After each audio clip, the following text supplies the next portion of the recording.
जी हाँ दोस्तों, नमस्कार। तो सबसे पहले मैं अपने सभी विद्वान साथियों को, ऋषि बहनों को, सभी प्रिय मित्रों को जितेंद्र क्लासेस की इस ऑनलाइन कक्षा की तरफ से और मैं अपनी तरफ से आप सभी लोगों को बहुत बहुत अतल दिल की गहराइयों से स्वागत करता हूँ, साधुवाद देता हूँ और अभिनंदन करता हूँ। दोस्तों, हम तीसरा वाला पार्ट आप तक पहुँचा रहे हैं और मेरा आपसे अनुरोध होगा, जितने भी हमारे मित्र, मेरी ऋषि बहनें मुझसे जुड़े होंगे या जुड़ी होंगी, याद रखना आप जो है सीरियल वाइज सीरियल लेक्चर देखेंगे तभी चीजें समझ में आएंगी, इतना याद रखना। इसके बाद आप प्रैक्टिस से ताबड़तोड़ सॉल्व करिएगा स्टूडेंट, आपका सिलेक्शन अवश्य होगा, ये मेरी गारंटी है ना प्रिय साथियों। ताबड़तोड़ सॉल्व करिएगा, तब कब, जब थ्योरी आपकी कंप्लीट हो जाएगी तब। आइए हम ज्यादा आपसे वार्तालाप ना कर स्टूडेंट, हम तीसरा वाला पार्ट यानी क्लास 3 आप तक पहुंचा रहे हैं और बेहतर तरीके से आपको पढ़ना है। किताब भी पढ़ सकते हो, जो चीजें ना समझ में आए हमारे पास कमेंट करिएगा, वो चीजें मैं सॉल्व करके बताऊंगा, परेशान होने की जरूरत नहीं है।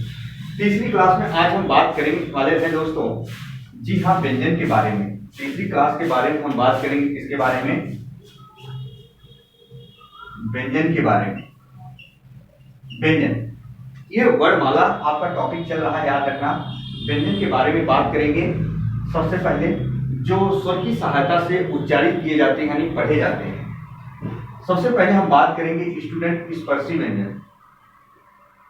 स्पर्शी व्यंजन की सबसे पहले हम बात करेंगे स्पर्शी व्यंजन की, और स्पर्शी व्यंजन का दूसरा नाम स्टूडेंट क्या होता है?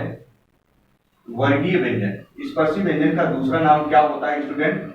वर्गीय व्यंजन होता है। जी हाँ, ध्यान से सुनिएगा। इसकी सब संख्या होती है टोटल, इसकी संख्या आपके एग्जाम में आए स्टूडेंट, बिहार पीछे वाले स्टूडेंट ध्यान दें, इसकी संख्या टोटल कितनी होती है? 25 होती है, 25। आपसे पूछे स्पर्शी व्यंजनों को कितने वर्गों में डिवाइड किया गया है, तो इसको कुल 5 वर्गों में बांटा गया है। जी हाँ स्टूडेंट, स्पर्शी व्यंजन को कुल 5 वर्गों में बांटा गया है। ये जरूर आता है, वर्गों में बांटा गया है स्टूडेंट। स्पर्शी व्यंजन को कुल कितने वर्गों में बांटा गया है? 5।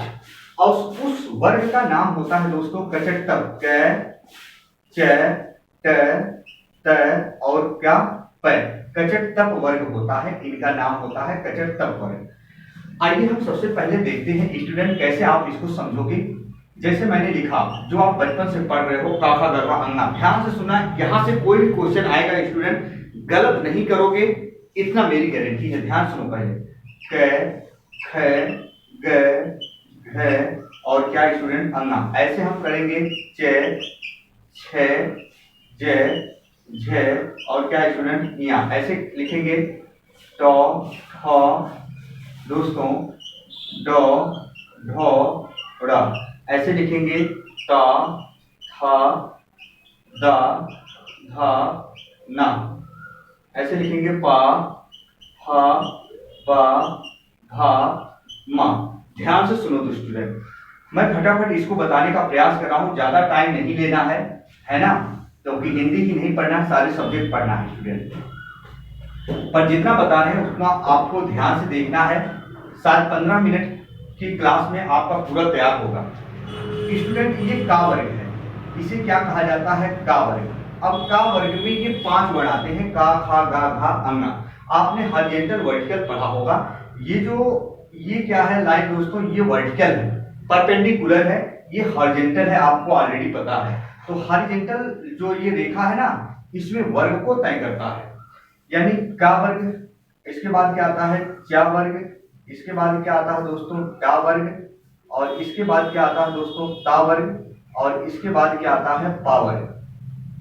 ये देखो, यानी ये पहला हो गया, ये दूसरा हो गया, ये तीसरा हो गया, ये चौथा हो गया, ये कितना हो गया? 5 हो गया। अब आपने देखा होगा स्टूडेंट, हर एक वर्ग में 5 वर्ण है। का वर्ग में एक वर्ण ए हो गया, 2 हो गया, 3 हो गया, ऐसे 4 हो गया, ऐसे कितने हो गए? 5 हो गए। ऐसे टोटल कितने होंगे ये? आप ध्यान से देखो, 25 होंगे। इनको कितने वर्गों में बांटा गया है? 5। क वर्ग, च वर्ग, ट वर्ग, त वर्ग और क्या? प वर्ग। इनको 5 वर्गों में बांटा गया है स्टूडेंट। अगर नहीं दिख रहा होगा बताइएगा, आज की क्लास बहुत अच्छी होगी। जी हाँ, दिख रहा है। अब देखो स्टूडेंट, अब एक चीज ध्यान देना है, आपके एग्जाम में प्रश्न कैसे आएंगे, क्योंकि स्पर्शी व्यंजन तो हो गए 25, हर एक वर्ग का पंचमाक्षर, हर एक वर्ग का पंचमाक्षर यानी पांचवा वर्ण, ये हर एक वर्ग का जो पंचमाक्षर होता है, जो पांचवा वर्ण होता है दोस्तों, याद रखना इनका उच्चारण स्थान क्या होता है, आपसे पूछेगा इनका उच्चारण स्थान क्या होता है। इन्हें नासिक कहा जाता है स्टूडेंट, क्या कहा जाता है, नासिक कहा जाता है, उच्चारण स्थान नासिक कहलाता है। यानी इसका मतलब ये हो गया कि स्टूडेंट आप सभी लोग ध्यान से देखें, अंगा और क्या इया और क्या रा और क्या ना और क्या मा, यानी इनका जो उच्चारण स्थान होता है, इनका उच्चारण स्थान क्या होता है, नासिक होता है। यानी जब हम इनको पढ़ते हैं, जब हम इनका उच्चारण करते हैं तो ध्वनि हमारे मुख से ना होकर नाक से उच्चारित होती, जैसे कहते हैं इया इया, देखो ध्वनि नाक से भी निकल रही होगी, उंगा उंगा नाक से भी निकल रही होगी। ऐसे दोस्तों ना, ऐसे नाक से ध्वनि उच्चारित होती है तो उसे कहा जाता है नासिक कहा जाता है। प्रिय स्टूडेंट, हमारे हिंदी भाषा भाषी के विद्वान साथियों ने नाम दिया। उच्चारण स्थान नासिक वर्णों की कुल संख्या कितनी होती है स्पर्शी व्यंजन में, तो स्पर्शी व्यंजन में कुल कितने होते हैं, ये 5 होते हैं, 1 2 3 4 5। बात ध्यान से सुनना दोस्तों, 1 2 3 4 5 उच्चारण स्थान नासिक वर्णों की संख्या स्पर्शी व्यंजन में या वर्गीय व्यंजन में कितने होते हैं, 5 होते हैं। यहां तक की बात समझ में आ चुकी होगी, ये आपके एग्जाम में आएगा। अब सुनो, अब क्या पूछेगा, 4 ऑप्शन देगा दोस्तों, हम जैसे यहां लिख दे रहे हैं डा गा, ऐसे भा, ऐसे दोस्तों झ, ध्यान से सुनो, ऐसे लिख दिया ड ग भा झा। आपसे पूछेगा इन 4 ऑप्शनों में से कौन सा चा वर्ग का व्यंजन है, कौन सा चा वर्ग का व्यंजन है। तो चा वर्ग में देखो क्या रहा है, चा छा जा झा, तो यहाँ क्या होगा, कौन सा उत्तर क्लिक करोगे, झा। आपसे ऐसे पूछेगा, जैसे पूछेगा कि घा किस वर्ग का व्यंजन है, घा किस वर्ग का व्यंजन है, तो घा किस वर्ग का व्यंजन है का। ऐसे पूछेगा अगर जैसे दा किस वर्ग का व्यंजन है, तो ये किस वर्ग का होगा, ता वर्ग का। बात समझ गए, यहां तक की चीजें समझ में आ गई होंगी। आइए एक बार इसकी साथ लीजिए और हम बेहतर तरीके से आपको बताने का प्रयास कर रहे हैं, है ना। अब जरा देखो दोस्तों, आपका होता है इंतस्थ व्यंजन। इंतस्थ व्यंजन कितने होते हैं, 4। इंतस्थ व्यंजन कितने होते हैं स्टूडेंट, 4 होते हैं। और इंतस्थ व्यंजन 4 वही होते हैं, जरा ध्यान सुनो, या रा ला वा, ये देखो यही होते हैं, या रा ला और क्या होते हैं, वा होते हैं स्टूडेंट, दिख रहा होगा। तो जरा देखो या रा ला वा, ये इंतस्थ व्यंजन होते हैं, है ना। अब स्टूडेंट ध्यान से ये देखना आपको, जो या और वा होते हैं, या और वा होते हैं, या और वा को क्या नाम दिया जाता है, या और वा को क्या कहा जाता है, अर्धस्वर कहा जाता है। ये ध्यान देना है, वेरी वेरी इंपॉर्टेंट, आपके एग्जाम में आएगा। या और वा का नाम क्या होता है, तो या और वा का नाम क्या होता है, अर्धस्वर होता है, क्या, अर्धस्वर। और वही अगर कहे रे को क्या कहा जाता है, रे को, यहाँ रे को क्या कहा जाता है, तो रे को लुंठित कहा जाता है, या फिर प्रकंपी कहा जाता है, या फिर प्रकंपित कहा जाता है। तो इसके कई नाम होते हैं, आपको याद रखना पड़ेगा। इसे क्या कहा जाता है, लुंठित कहा जाता है, और प्रकंपित भी कहा जाता है, प्रकंपित भी कहा जाता है, और क्या कहा जाता है, प्रकंपी भी कहा जाता है। क्या कहा जाता है दोस्तों, प्रकंपी भी कहा जाता है। ऐसे हम बात करें दोस्तों, इसकी संख्या कितनी होती है इंतस्थ व्यंजन की, 4। अब ध्यान से सुनो, ऊष्म व्यंजन कितने होते हैं, 4। इनको भी आप देख लो, हम जरा यहाँ रिमूव कर दे रहे हैं कुछ चीजें। अब जरा देखो ऊष्म व्यंजन कितने होते हैं, 4 स्टूडेंट, जी हाँ, ऊष्म व्यंजन कितने होते हैं, 4 होते हैं। अब वो ऊष्म व्यंजन 4 कौन कौन से होते हैं, ये तीनों सा सा और क्या है, इन्हें क्या कहा जाता है, ऊष्म व्यंजन। ऊष्म व्यंजन का दूसरा नाम आपसे पूछे तो दूसरा नाम इसका क्या होता है स्टूडेंट, संघर्षी व्यंजन। ऊष्म व्यंजन का दूसरा नाम क्या होता है, संघर्षी व्यंजन होता है ना। तो ऊष्म व्यंजन की संख्या भी कितनी होती है, 4। अब ध्यान से सुनो, ऊष्म व्यंजन में अंतर कहाँ होता है, इनमें क्या डिफरेंस है तीनों सा में, सा सा सा, पढ़ो सा सा सा, बशर्ते ये तालव्य सकार, ये मूर्धन्य सकार, ये दंत्य सकार पढ़ा जाता है। तो तीनों सा में अंतर क्या है? उच्चारण स्थान में अंतर है। कहाँ अंतर है? उच्चारण स्थान में अंतर होगा तीनों सा में। और है को क्या कहा जाता है? काकल्य वर्ण कहा जाता है, इतना याद रखना, काकल्य वर्ण कहा जाता है को क्या कहा जाता है? काकल्य वर्ण कहा जाता है। बात समझ में आ चुकी होगी। तो ऊष्म व्यंजन या संघर्षी व्यंजन क्यों कहा जाता है? हमारे हिंदी भाषा भाषी के जो विद्वान साथी थे उन्होंने कहा जब हम इनका उच्चारण करते हैं तो हमारी अलिजीवा यानी जीभ, याद रखना, मूर्धा से आते आते टकराते टकराते बजती है। यानी जब हम इनका उच्चारण करते हैं हमारी अलिजीवा मूर्धा से टकराते टकराते बजती है और कम स्पेस में ज्यादा वायु प्रेशर से निकलती है, तो वहां घर्षण होता है, और जहां घर्षण होता है वहां क्या होगा? वहां उष्मा उत्पन्न होगी। इसलिए उन्होंने इसका नाम ऊष्म या संघर्षी व्यंजन रखा चारों को। पूछेगा इन तीनों सा में अंतर कहाँ है? तो उच्चारण स्थान में अंतर है। इन्हें क्या कहा जाता है दोस्तों? इन्हें ऊष्म या संघर्षी व्यंजन चारों को कहा जाता है। इसको तालव्य सकार कहा जाता है, इसे मूर्धन्य सकार, इसे दंत्य सकार कहा जाता है। अब ध्यान से सुनो, जब हम चार ये ऊष्म व्यंजन और चार ये इंतस्थ व्यंजन जोड़ेंगे, चार चार तो कितना हो गया? 8 हो गया। और 25 में 8 जोड़ो, 25 में 8 जोड़ो तो कितना हो गया? 33 हो गया। अब ये 33 क्या है? मूल व्यंजन। हिंदी वर्णमाला में मूल व्यंजन, मूल व्यंजनों की संख्या, मूल व्यंजनों की संख्या कितनी होती है? आपके एग्जाम में आएगा स्टूडेंट, तो 33। मूल व्यंजनों की संख्या कितनी होती है स्टूडेंट? तो 33। कैसे 33? यहाँ 4 ऊष्म व्यंजन, 4 इंतस्थ व्यंजन, किसको क्या कहा जाता है मैंने वो भी बताया। और याद रखना यहाँ 25 में अगर 8 जोड़ेंगे कितना होगा? 33 होगा। अब देखो जरा, यहाँ लय को क्या कहा जाता है दोस्तों? ये भी पूछ सकता है। तो लय को क्या कहा जाता है? पार्श्विक व्यंजन। लय को क्या कहा जाता है स्टूडेंट? लय को पार्श्विक व्यंजन कहा जाता है। लय को क्या कहा जाता है? पार्श्विक व्यंजन, पार्श्विक व्यंजन। तो अब गलती मत करना, एक बार लाइक वाला बटन जरूर प्रेस कीजिएगा स्टूडेंट। अब हम बात करेंगे संयुक्त व्यंजन। वेरी वेरी इंपॉर्टेंट क्वेश्चन है, जहां से आपके कॉम्पिटिटिव एग्जाम में आएंगे। एक बार स्क्रीनशॉट लो स्टूडेंट।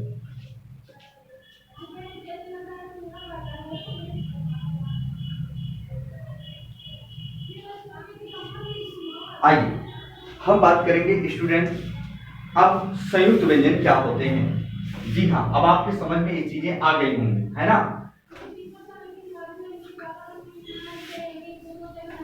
आप लोग नंबर क्लास करिए स्टूडेंट, हम आपको सब बताएंगे, परेशान होने की जरूरत नहीं है। मैंने पहले ही बता दिया था आपको कि आपकी क्लास यदि स्टार्ट होगी तो एंड भी कब होगी? जब तक समाप्त नहीं हो जाएगा, याद रखना, है ना? प्रैक्टिस इसके बाद साल करिएगा। आइए फटाफट हम देखते हैं कम समय में संयुक्त व्यंजन। संयुक्त व्यंजन क्या होता है? अभी पिछली कक्षा में आपने पढ़ा होगा दोस्तों संयुक्त स्वर। अब इस बार क्या पढ़ना है? व्यंजन पढ़ रहे हो तो संयुक्त व्यंजन पढ़ना। संयुक्त व्यंजन क्या होते हैं? जहां दो व्यंजन एक स्वर हो। डिफिनेशन इसकी क्या है? परिभाषा इसकी क्या है? जहां दो व्यंजन और एक स्वर हो उसी को क्या कहा जाता है स्टूडेंट? संयुक्त व्यंजन कहा जाता है। और इसकी संख्या भी कितनी होती है? 4 होती है। छा, त्रा, ज्ञा और क्या होता है स्टूडेंट? स्रा। छ, त्रा, ज्ञा और स्रा। इसकी संख्या कितनी होती है? 4 होती है। जरा देखो, अब आपसे पूछेगा संयुक्त व्यंजन से बना शब्द क्या होता है? तद्भव होता है कि तत्सम? तो संयुक्त व्यंजन से बना शब्द क्या होता है स्टूडेंट? तत्सम होता है। अब इस छा का निर्माण पूछेगा किससे होता है? तो छा का निर्माण दोस्तों आधा का और मूर्धन्य सा से बनता है। पूछेगा मतलब इसका निर्माण ये किससे बना है? त्रा, आधा का और सा से। पूछेगा, एक मिनट स्टूडेंट, सॉरी यहाँ आपको लिखिए छा। जरा देखो ये जो बना है, गलत मत पढ़िएगा, कुछ भी हो जाए। ये छा, छा जो बनता है ये आधा का और मूर्धन्य सकार से बनता है। ये जो हमारा त्रा होता है ये आधा ता और रा से मिलकर बनता है। किससे? आधा ता और रा से। ऐसे कहे दोस्तों जो हमारा ज्ञा है ये किससे मिलकर बनता है? आधा ज्ञा और इया से मिलकर बनता है। और जो हमारा ये स्रा है स्टूडेंट, स्रा है, ये तालव्य सकार स्वर रहित और रे से बनता है। ध्यान से सुनो, ये जरूर आएगा आपके एग्जाम में, स्टूडेंट नोट करके रख लीजिएगा। क्योंकि वही प्रश्न पढ़ना है। मैंने जो देखा पिछली बार आए हैं और कई बार लगातार आए हैं और अदर भी कॉम्पिटिटिव एग्जाम में आते हैं, चाहे यूपीपीसीएल टीटी हो, जेई की वैकेंसी हो, चाहे वो नाना प्रकार के कॉम्पिटिटिव एग्जाम हो। तो 6 का निर्माण आधा का और 7 से 3 का निर्माण आधा का और रा से 11 का निर्माण आधा जा और यहाँ से 3 का निर्माण आधा सा और रा से होते हैं। और मेथड दोस्तों हम और एक्स्ट्रा भी बता सकते हैं डेप्थ में, पर वो कोई मतलब नहीं। आपके लिए जितना है सफिशिएंट उतना ही पढ़ना है, समय वेस्ट नहीं करना है। अब ध्यान से सुनो, आपके लिए और क्या आ सकता है। इस 6 का क्रम किसके बाद आएगा, आपसे पूछेगा हिंदी वर्णमाला में 6 का क्रम किसके बाद आता है, तो 6 का क्रम कै के बाद आता है आएगा। आप प्रैक्टिस सेट सॉल्व करेंगे तो उसमें होगा वर्ण विचार का। हिंदी वर्णमाला में 6 का क्रम किसके बाद आता है, तो कै के बाद। त्रय का क्रम किसके बाद आता है, तो तय के बाद। ज्ञा का क्रम किसके बाद आता है, जय के बाद। श्रेय का क्रम किसके बाद आता है, तो सय के बाद। स्टूडेंट आज की क्लास इतनी ही होगी। एक बार लाइक वाला बटन जरूर प्रेस कीजिएगा और चैनल पर नए होंगे तो चैनल को सब्सक्राइब कर लीजिएगा, ताकि कोई भी नया नोटिफिकेशन वैकेंसी से संबंधित आता है तो हम आप तक पहुंचा सके। और क्लास आप अनुरोध करिए, बेहतर तरीके से मैं तैयारी करा दूंगा, परेशान होने की जरूरत नहीं। हिंदी में पूरे नंबर आपके होंगे स्टूडेंट। तो इसी के साथ आपका भाई आपका दोस्त अपनी वाणी को यही विराम देता है। फिर हम मिलेंगे नए बिंदु के साथ। तब तक के लिए मित्रों, जय हिंद, जय भारत।